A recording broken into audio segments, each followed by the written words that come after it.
We've got all kinds of nifty benefits for our Patreon supporters. You can find out all about that at patreon.com/thecyberwire. Patch Tuesday will not include a Skype fix. That one will take some time and attention. Olympic Destroyer is the malware thought to be infesting the Winter Games. Attribution remains unclear, but a lot of suspicious eyes are looking at you, Mr. Putin. The Lazarus Group is stepping up its cryptocurrency stealing game. Questions swirl around the alleged BitGrail cryptocurrency exchange losses. And hey, Valentine's Day is tomorrow.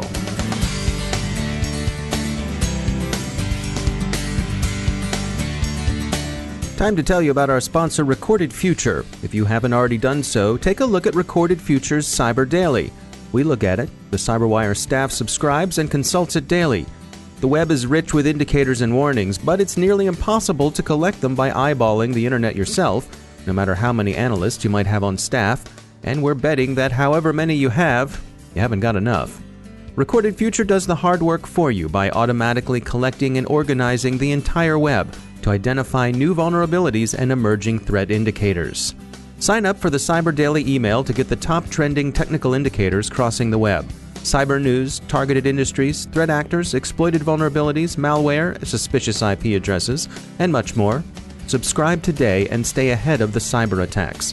Go to recordedfuture.com/intel to subscribe for free threat intelligence updates from Recorded Future. That's recordedfuture.com/intel. And we thank Recorded Future for sponsoring our show.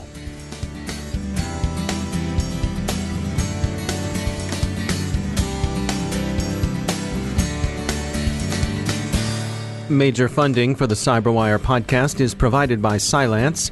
I'm Dave Bittner with your CyberWire summary for Tuesday, February 13th, 2018. It's Patch Tuesday, and Microsoft and other vendors will be issuing various fixes over the course of the day. It may be a relatively quiet month.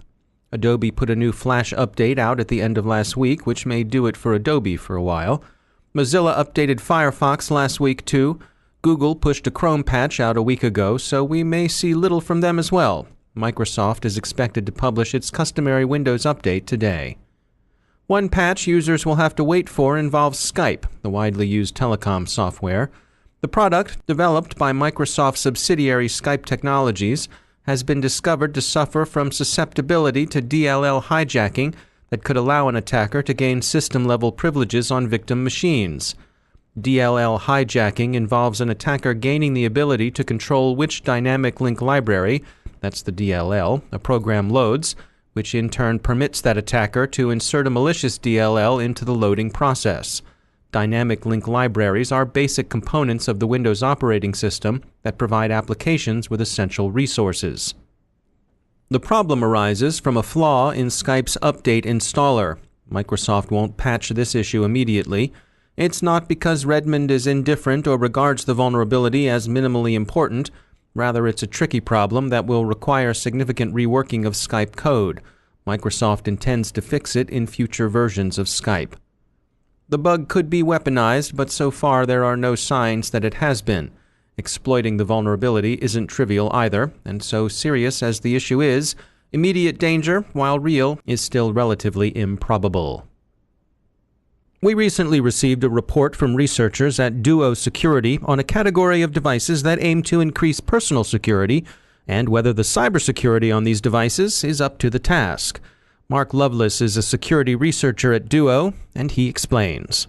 These are personal protection devices. Sometimes they're referred to as panic buttons. Very simple little Bluetooth devices that basically, if you press a button on the device, and the device is essentially only a button, it talks to an app on the phone that's matched up with it, and then the app uses the phone's GPS coordinates to send a message to a list of people that the person that pressed the button is probably in some form of danger, physical danger. And so what would be a typical use case for something like this?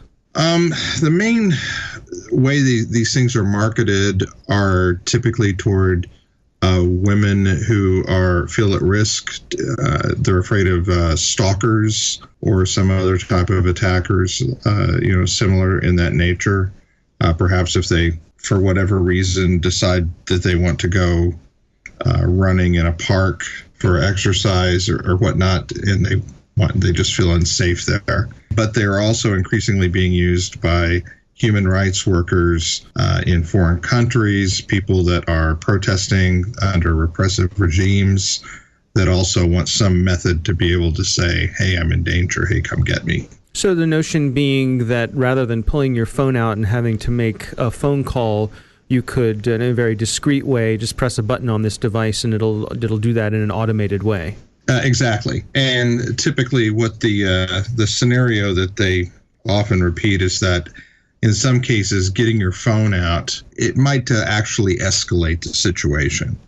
So we've got this device that is designed with people's safety in mind, and yet in your research, you all found some potential vulnerabilities in them. Can you take us through those?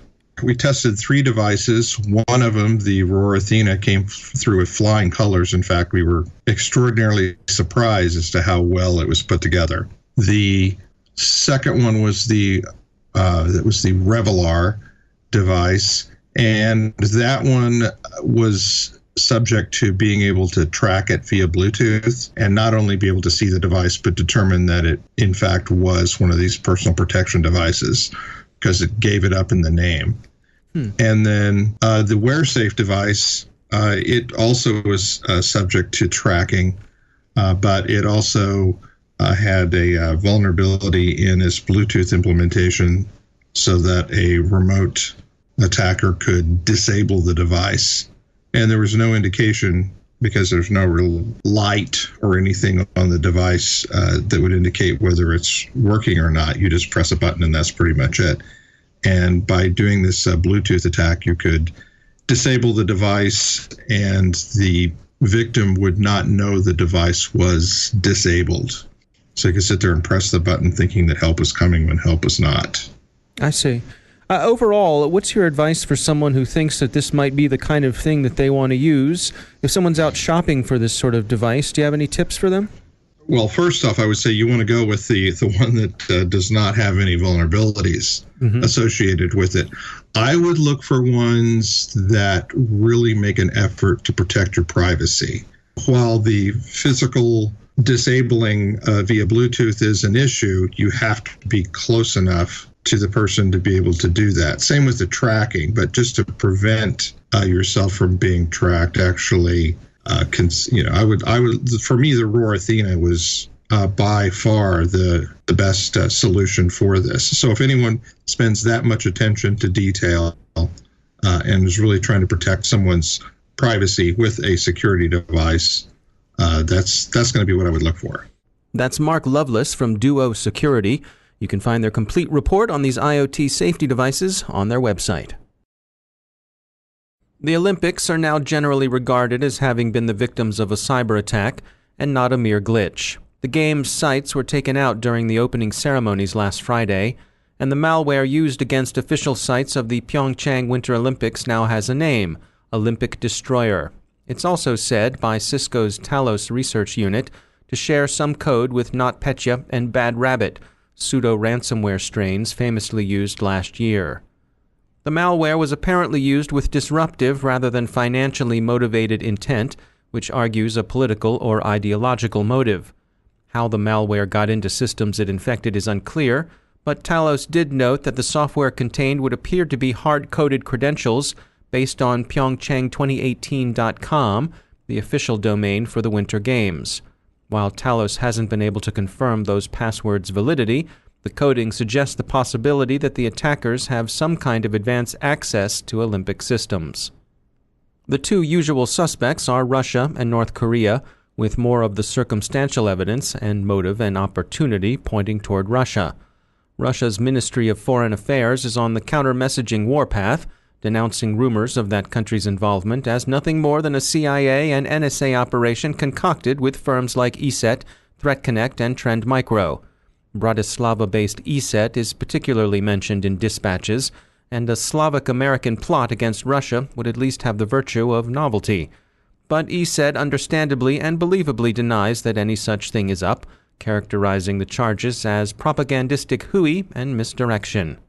But nevertheless, in this case, The hijackers seem likelier to answer to Moscow than they do to Pyongyang. Russia has been taking cyber shots at the Olympics and related international athletic organizations since its team was banned for doping late last year.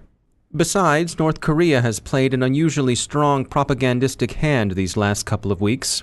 Kim Yo-jong, sister of North Korean leader Kim Jong-un, has enjoyed a successful stroll around the international catwalk as the appealing public face of the secretive, impoverished, and repressive Democratic People's Republic of Korea.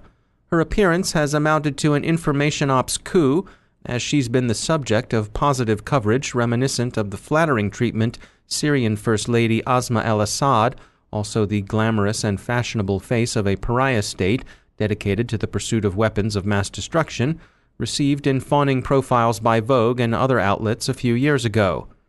Kim is now back in Pyongyang. Treat accounts of her goodwill embassy with appropriate skepticism. North Korea may be posing as a global model citizen during the Games, but its Lazarus Group has shown a new spurt of activity in its familiar specialty of cryptocurrency theft. Researchers at security firm McAfee are tracking the resurgence of the group's Haobao campaign. It uses tools pioneered in earlier campaigns, directed principally toward espionage in phishing efforts directed against cryptocurrency users and financial institutions, especially cryptocurrency exchanges. The little-known BitGrail cryptocurrency exchange, based in Italy, says it's lost $195 million to hackers, but observers are skeptical. The currency they lost is Nano, formerly known as Rayblocks. BitGrail blames the Nano development team for the loss, but Nano Core cries foul and says BitGrail has been misleading people about its solvency for some time. BitGrail has filed a complaint against Nano developers alleging aggravated defamation. It's too early to know what actually happened here. 2 weeks ago, the Next Web noted rumors that BitGrail was attempting to scam users in the course of an announced suspension of support for non-European users. Matters should become clearer as investigation and litigation proceed. Finally, tomorrow is Valentine's Day. Did you notice? Did this reminder prompt you to hustle over to online purveyors of chocolate, flowers, pajamas, jewelry, cute stuffed animals, and the other impedimenta of la vie d'amour? We thought so. Well, caveat amator. Experts caution the lovelorn against entrusting their hearts to the internet. Believe it or not, scammers are out there looking to relieve you of cash, credentials, and whatever residual self-respect you may still be clinging to. Catfish are out there looking for you in chat rooms and social media. And one very odd dating site is being described by Security Boulevard. The service matches soulmates by, wait for it, their passwords. Enter your password, and it will find someone who uses the very same one for a match made in cyberspace. So hop to it, Ninja1234. Put yourself out there, let me in 789. The one you've been looking for is out there. But seriously, don't let credential harvesting let good lovin' go bad. We'll have more on the topic of Valentine's Day tomorrow when we talk to those experts in affairs of the heart, the researchers at IBM Security. The heart has its reasons, which the reason knows not. But apparently, Watson's got a pretty good idea of what's going on. Time for a message from our sponsors at E8 Security. They understand the difference between a buzzword and a real solution, and they can help you disentangle them too, especially when it comes to machine learning and artificial intelligence. You can get a free white paper that explains these new but proven technologies at e8security.com/cyberwire. We all know that human talent is as necessary to good security as it is scarce and expensive. But machine learning and artificial intelligence can help your human analysts scale to meet the challenges of today's and tomorrow's threats. They'll help you understand your choices too. Did you know that while we might assume supervised machine learning, where a human teaches the machine, might seem the best approach, in fact, unsupervised machine learning can show the human something unexpected. Cut through the glare of information overload and move from data to understanding. Check out e8security.com/cyberwire and find out more. Follow the behavior, find the threat. That's E8 Security. And we thank E8 for sponsoring our show.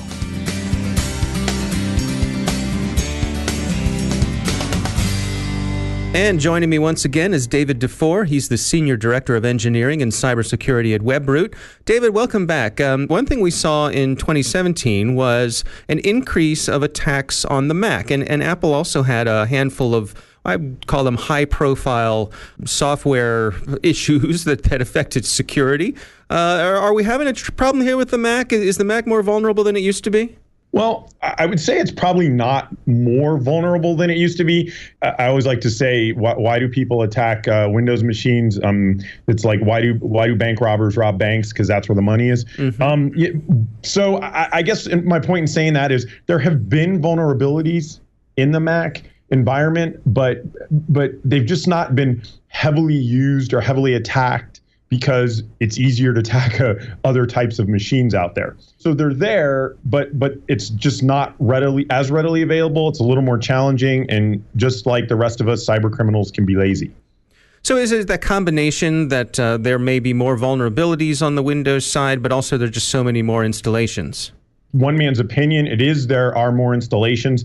And OS X was built from the ground up with security in mind, where Windows, the initial, when it came out, it was really built for collaboration, integration, getting things to talk together. So there's a lot of communication back and forth. I will tip my hat. Windows 10 is a very good operating system, rebuilt from the ground up with security in mind. So, but the Mac, again, and we're just talking here, the Mac is inherently more secure, the OS X, but it does have vulnerabilities. And so, in terms of best practices for someone on the Mac side, what sort of care should they be taking? In every single segment that you let me say it, I'm going to say you should be backing up your data. Backing up your data is the best way in case something happens, and Apple makes that absolutely simple with OS X. But most importantly, and again, you should do this no matter what operating system you're running on what device. You need to apply patches, and Apple does a great job of when a vulnerability comes out in their OS, or even a third party that runs on their OS, they do a great job of getting a patch out quickly, and patching is the best way to make sure new attacks or exploits, you're not susceptible to those. So when you get that notice from Apple saying there's an update available, go ahead and install it. Absolutely, go ahead and install it, especially if it's from Apple. They're very reliable. They're very good in how they approach their security. All right, David Dufour, thanks for joining us.